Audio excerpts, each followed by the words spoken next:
Hi friends, good morning. Welcome to exam Adda 95। Friends, current affairs का important fact लेकर उपस्थित हूँ। तो चलिए स्टार्ट करते हैं। स्टार्ट करने से पहले अगर चैनल पर पहली बार विजिट किए हैं तो सब्सक्राइब कर दीजिएगा और बेल बटन को प्रेस कर लीजिएगा ताकि प्रत्येक वीडियो का नोटिफिकेशन मिलता रहेगा।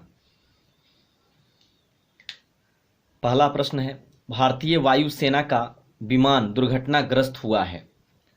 तो भारतीय वायुसेना का कौन सा विमान दुर्घटनाग्रस्त हो गया है? तो मिग 29 वायुसेना का विमान था और यह दुर्घटनाग्रस्त हो गया है। वायुसेना दिवस 8 अक्टूबर को मनाया जाता है। वायुसेना के अभी अध्यक्ष है RKS भदौरिया है। दूसरा प्रश्न है, विश्व पंछी प्रवासी दिवस कब मनाया जाता है? विश्व पंछी प्रवासी दिवस 9 मई को मनाया जाता है। 9 मई को विश्व पंछी प्रवासी दिवस मनाया जाता है और 8 मई को थैलीसीमिया दिवस मनाया जाता है और रेड क्रॉस डे भी 8 मई को ही मनाया जाता है। पान गुटखा पर 1 साल के लिए बैन लग गया है। कौन सा राज्य है जो पान गुटखा पर 1 साल के लिए बैन लगाया है? तो झारखंड है। झारखंड 1 साल के लिए पान गुटखा पर बैन लगा दिया है। झारखंड के मुख्यमंत्री है हेमंत सोरेन है। मूडीज के अनुसार 2021 में भारत की विकास दर कितना रहेगी?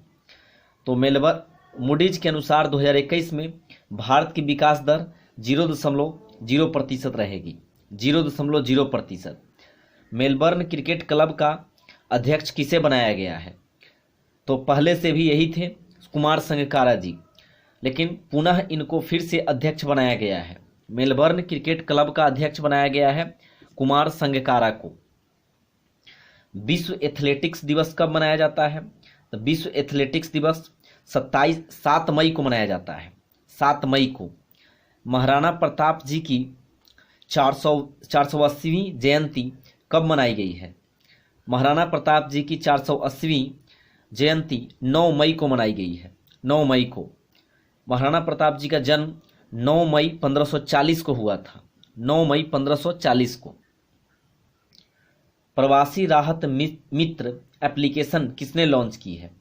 प्रवासी राहत मित्र एप्लीकेशन यूपी के द्वारा लॉन्च किया गया है।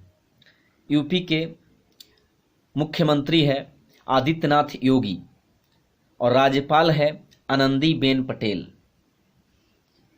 विदेश मंत्रालय में नए आर्थिक संबंधित सचिव किसे बनाया गया है?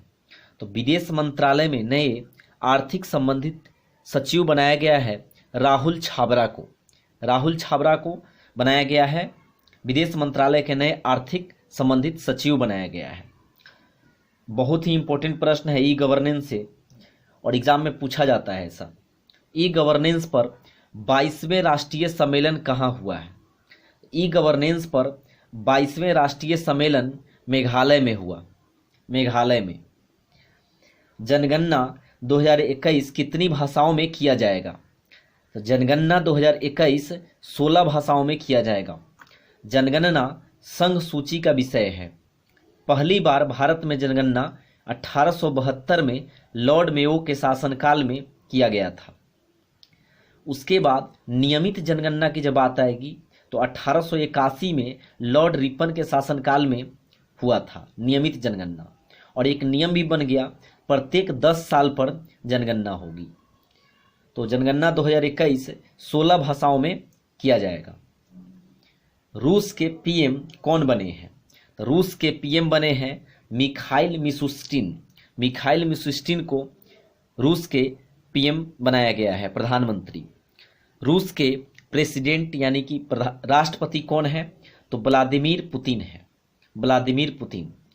रूस की राजधानी कहाँ है? तो मॉस्को है और यह मोस्कवा नदी के किनारे है। अगला प्रश्न है, एनएसजी के महानिदेशक किसे बनाया गया है? एनएसजी का फुल फॉर्म होता है नेशनल सिक्योरिटी गार्ड। एनएसजी के महानिदेशक बनाया गया है अनूप कुमार सिंह को। अनूप कुमार सिंह को एनएसजी के महानिदेशक बनाया गया है। एनएसजी की स्थापना कब हुआ? तो 1984 में हुआ था। 1984 में आगे है कोप इंडिया सैन्य अभ्यास किसके बीच हुआ है? तो कोप इंडिया सैन्य अभ्यास इंडिया और अमेरिका के बीच में हुआ है। इंडिया और अमेरिका। इंडिया के प्रेसिडेंट राष्ट्रपति रामनाथ कोविंद है, जबकि अमेरिका के प्रेसिडेंट डोनाल्ड ट्रंप है। भारत में अभी वर्तमान में 28 राज्य और 8 केंद्र शासित प्रदेश है। अमेरिका में 50 राज्य है, इसीलिए अमेरिका के झंडे पर 50 स्टार बनाया गया है। आगे देखते हैं, हेगी 20 तूफान किस देश में आया है? हेगी 20 तूफान जापान में आया। जैव ईंधन नीति को लागू करने वाला पहला राज्य कौन बन गया? तो जैव ईंधन को लागू करने वाला पहला राज्य राजस्थान है। राजस्थान बना है। जैव ईंधन नीति को लागू करने वाला पहला राज्य राजस्थान बन गया है। राजस्थान के सीएम कौन है? अशोक गहलोत है। और राजस्थान के राज्यपाल कौन है? तो कलराज मिश्र है। तो करंट अफेयर्स की यहीं पे वीडियो समाप्त होती है। प्लीज़ वीडियो को लाइक कर दीजिएगा और चैनल को सब्सक्राइब नहीं किया तो सब्सक्राइब कर दीजिएगा और दोस्तों के बीच शेयर कीजिएगा। आप जिस ग्रुप में हैं उस ग्रुप में ज़रूर शेयर कीजिएगा प्लीज़। Thank you.